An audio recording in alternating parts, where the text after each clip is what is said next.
Hello all, I am Himanshu Gupta. I have secured rank 27 this year in UPSC CSE 2019 examination. This was my third attempt and I had philosophy as my optional subject. And I have done graduation from Delhi Technological University in 2016 in electrical engineering. I have done my schooling as well from Delhi, and later I have worked as a design engineer in a private company called Qualcomm for around 1.5 years, and it is thereafter that I decided that I would join civil services. So the first thought about civil services came into my mind after my internship. So it was the third year that we take an industrial training.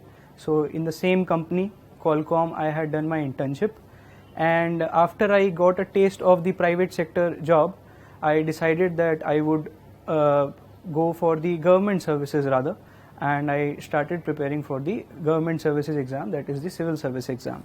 And particularly in my mind was Indian Foreign Service. For that only I have filled my first preference, and hopefully I would be able to get that service.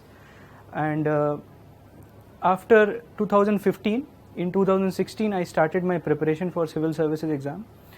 I did not take any coaching for the foundation course as such, and since I was in my college and I was preparing myself by myself only alone from college, and I started with the basic books, that is the NCRTs and the standard books that are there for every subject.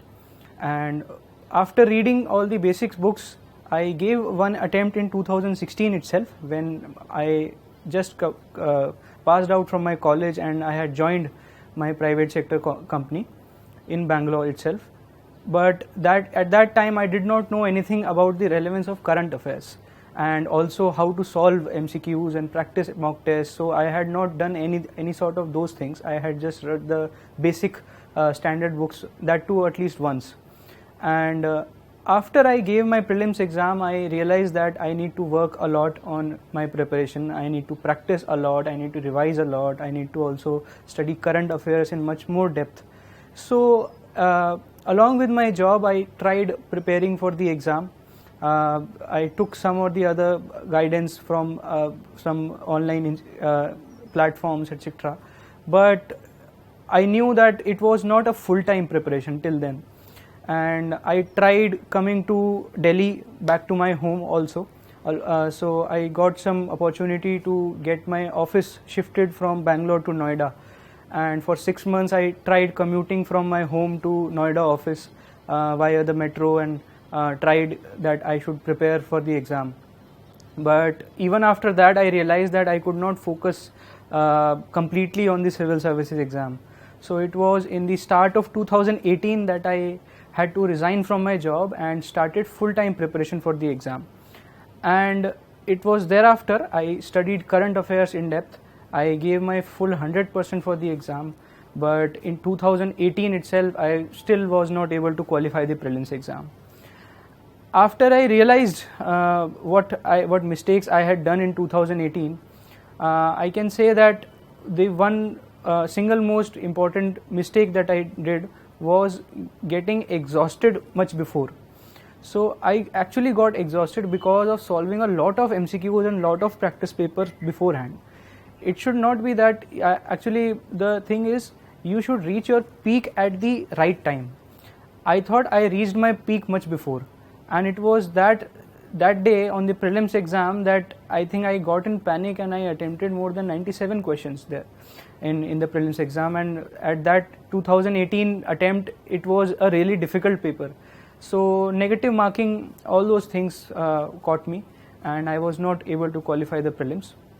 So I worked on that, and but at the same time in 2018 I did not lose my heart, and I started preparing for the 2018 mains also. So even though I was not giving the mains exam, let's say in an examination center, but I was prepared to give it at my home. So 2018 mains was something that I at least targeted myself that I would give it at my home, and I did all the current affairs classes or whatever thing that I had to do for the mains also. I started strengthening my optional paper as well.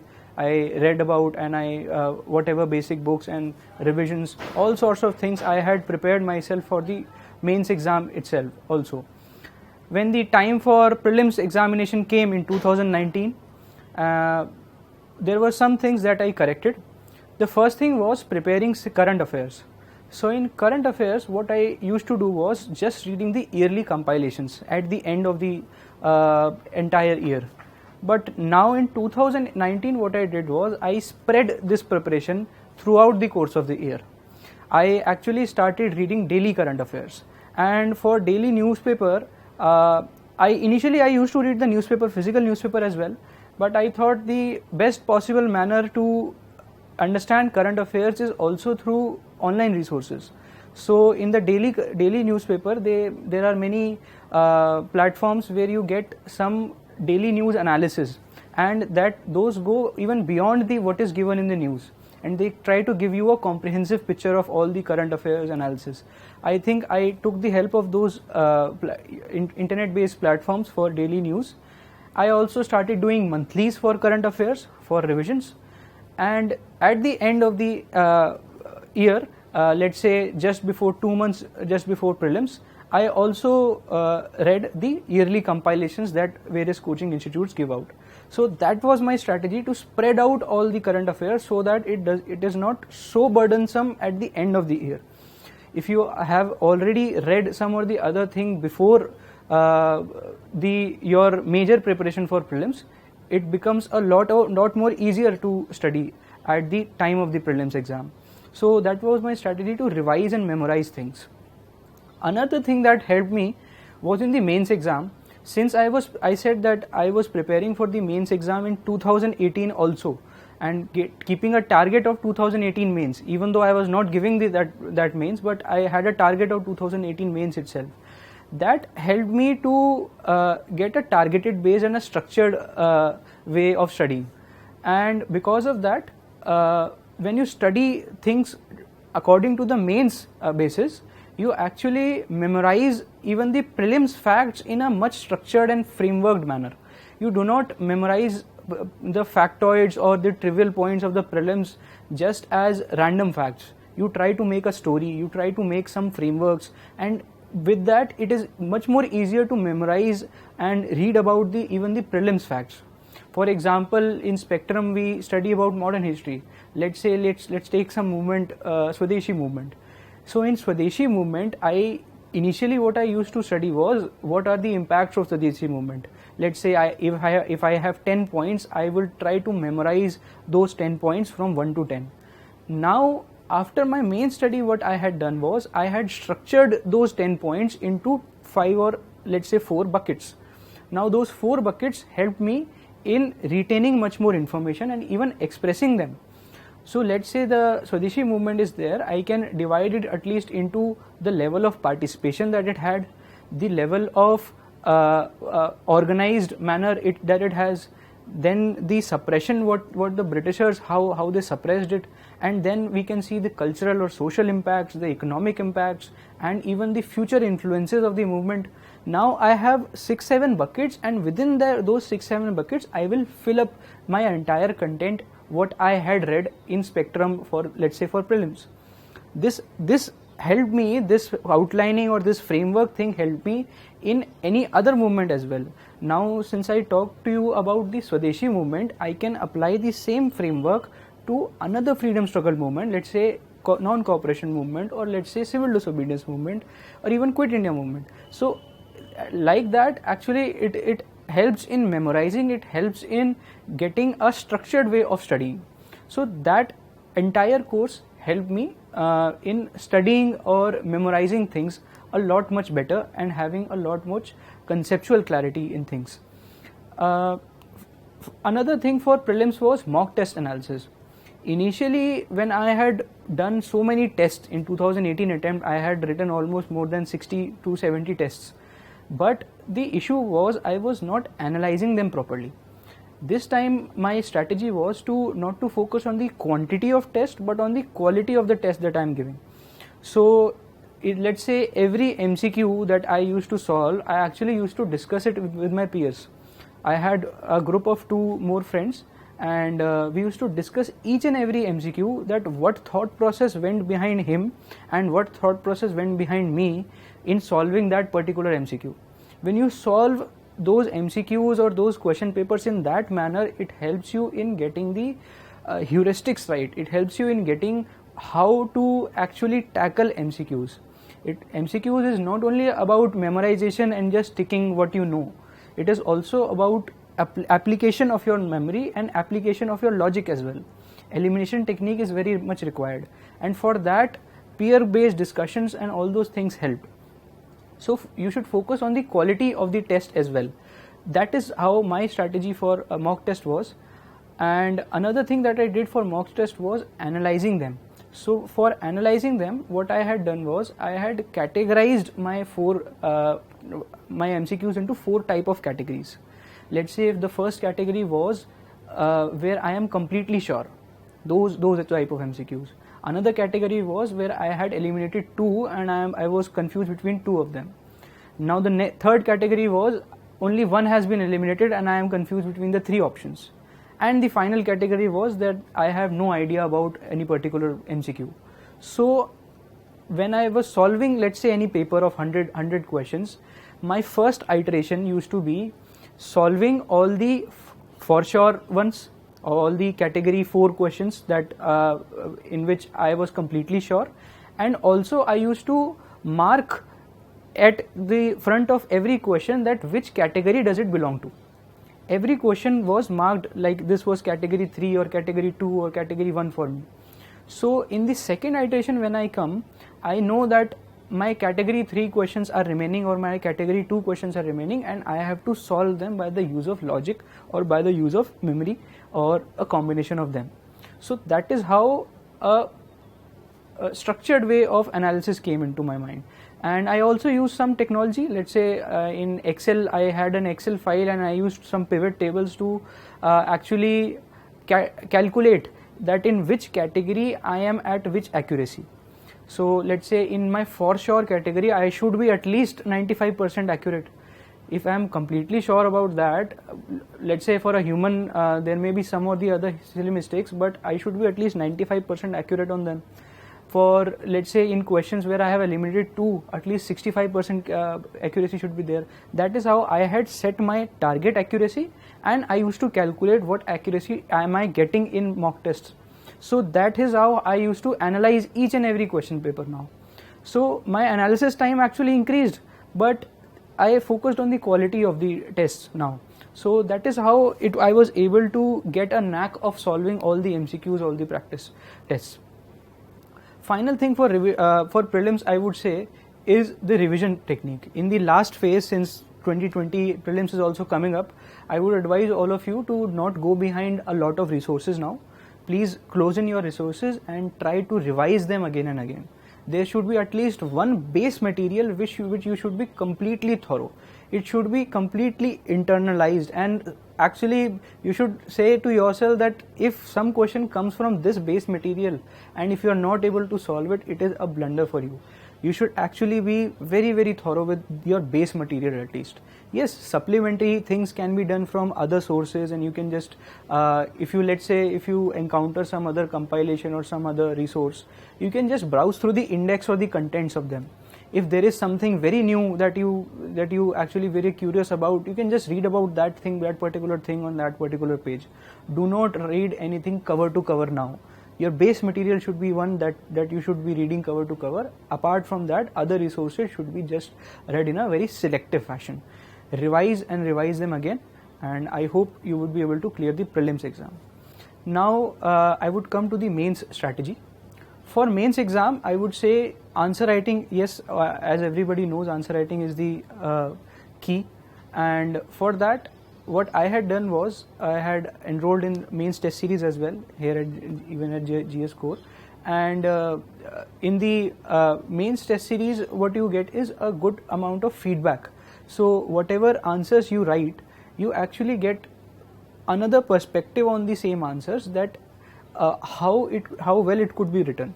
And you should work on all the three things: your introduction, body, and the conclusion. By structuring the answers, I was actually initially I was really confused that people say I am working on my structure, I am working on my structure. I did not used to comprehend the fact that structuring is just intro, body, and conclusion. If I am doing intro, body, and conclusion, I am doing completely fine. But through time I got to know that structuring is not just intro, body, and conclusion. Actually, it is within your body, how are you prioritizing your points, how are you bucketing your points, how are you making a framework of the answer so that you are able to express so many things in so less words. That is the meaning of structuring. So please work on that structuring. You should come out with frameworks. As I talked about the prelims, let's say as I talked about the movements of CDM, NCM, etc. That is a structure for you. For let's say an institution comes up, police reforms or judiciary reforms or ECI or CBI, anything comes up, at least you can divide the challenges into three parts: structural, procedural, and attitudinal. These are the three buckets within which you can fill up multiple subpoints. So I worked on all these structures. Let's say some social justice or social issues comes up, at least you can divide them into push and pull factors. Why is child labor happening? There are some push factors, there are some pull factors. Why is migration happening? There are some push and pull factors. You can actually try working on many structures, and so that you will get a knack of answering your questions in a very structured and organized way. Another thing that I would say in answer writing was time management. So for time management, actually, frankly speaking, I was really dreadful of completing the 3-hour paper of 20 questions in the mains exam. So my real worry was this, and it was GS1 paper at the exam center itself that I was able to clear all the 20 questions in 3 hours. Even in the test series or anything that I had enrolled, I had not written the 20 questions in complete 3 hours. I used to take more than 3 hours then. So this time my strategy was to sequence the questions in such a manner that I would be able to complete them. So my sequence was, I will complete question number 1 and 2 first, because there is also a tendency that if you write the first 2 questions in a good and legible handwriting, it might be able to spread your marks in the other questions as well.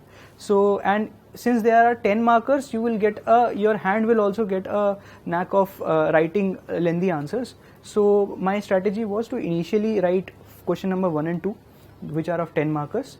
Then I will switch on to the 15 markers. So it was 11 to 20 that I had focused on, because they are the much scoring questions, and if I am leaving any 15 marker, it would be a blunder for me at the last moment. So I will focus on the 11 to 20 question numbers, and after I have completed my 15 markers, I will again come back to the 10 markers. So that is question number 3 to 10. That was my complete strategy for sequencing of all the questions, and fortunately I was able to complete all the GS questions within time. In some of the papers I even got some 2 or 3 minutes left as well. So I was happy with this, because this was the most fearful thing that I had in mind. Another thing for practicing, I think peer discussions again help. So for any answer writing, if on the same question you get 2 or 3 different answers, you get a good comparative analysis. So since I said that I had a group of friends and we used to discuss every question, and we used to write every question and then cross evaluate them as well.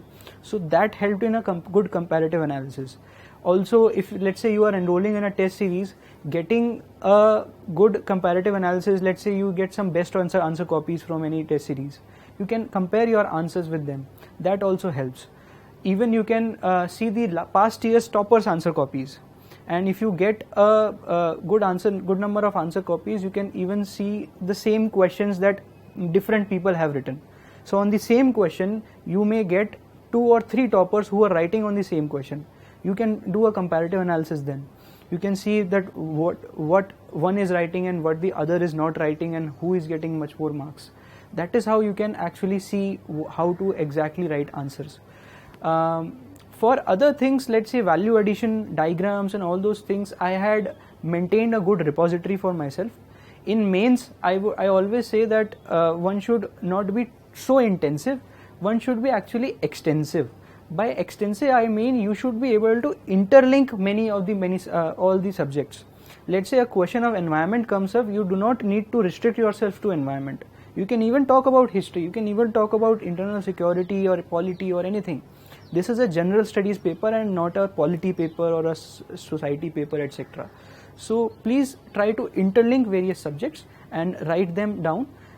For value addition, you can actually make final notes of notes. In the end, you should have some 100-page notes or 50-page notes at the end to revise all of those things, and that revision should be multiple number of times. I remember I had a notes of notes register that I always call. So for all the notes that I had, I again made a notes of all those notes, and that was a single register of less than 100 pages. In that register, I had all of those things. Let's say GS 1, 2, 3, 4, even the essay part, I had each and every value added material in that register. And I'm not sure how many times I had revised that. It is actually uncountable. I had even made audio notes of that. I had made audio recordings of that, and I used to listen to that multiple number of times. And even I had brainstormed on each and every point. Let's say there is a value added point, you can brainstorm over it, where all it can be used. There is no one single thing that economy point can only be used in economy. I will also give you one example. There is a village in Jharkhand called Telia, and in that village an SHG was empowered by two organizations. One was an NGO named Pradhan, and one was a foundation, Ford Foundation, who used the CSR funds to empower that SHG, and they helped in all the rural transformation of that village. Now see, this particular case study can be used in so many areas. Rural development, SHG, NGO, CSR, even ethics, essay. You can actually utilize one single limited knowledge into so many areas. That is how you should approach many things and brainstorm over so many things. I think that helps in application of limited knowledge to multiple areas. So that is how you can revise all those things. And finally, I will talk about the interview stage. For interview, my interview was actually on the first day itself. It was on 17th of Feb, and this time the mains results also came late, and frankly I was not expecting the mains result to come out, so I had little less than 1 month to prepare. So in such a short period of time, what I did was I focused on two things. One was current affairs, other was my DAF. So on current affairs, I had subscribed to 2 physical newspapers. I used to read them religiously, and for my DAF, I focused on each and every point that was mentioned. And if I got some DAF analysis from other institute, I used to write the answers down, not even prepare that in mind, but even write them down on my register or on my copy, so that I am able to memorize them or structure them carefully. So that is how you can approach for the interview stage. And all the best to every person. And final thing that I would like to say, that it has been a long journey for me, and maintaining a motivation should be an intrinsic thing for you. See, extrinsic things are there. For example, you watch a YouTube video, or you listen to a song, or you paste a poster on your wall. These are all extrinsic things, and they will come and go. But you should always try to remind yourself the purpose for which you are here. If you are very clear that you will take for the efforts to realize your goal, I think that intrinsic motivation will help you achieve that success. All the best. Thank you.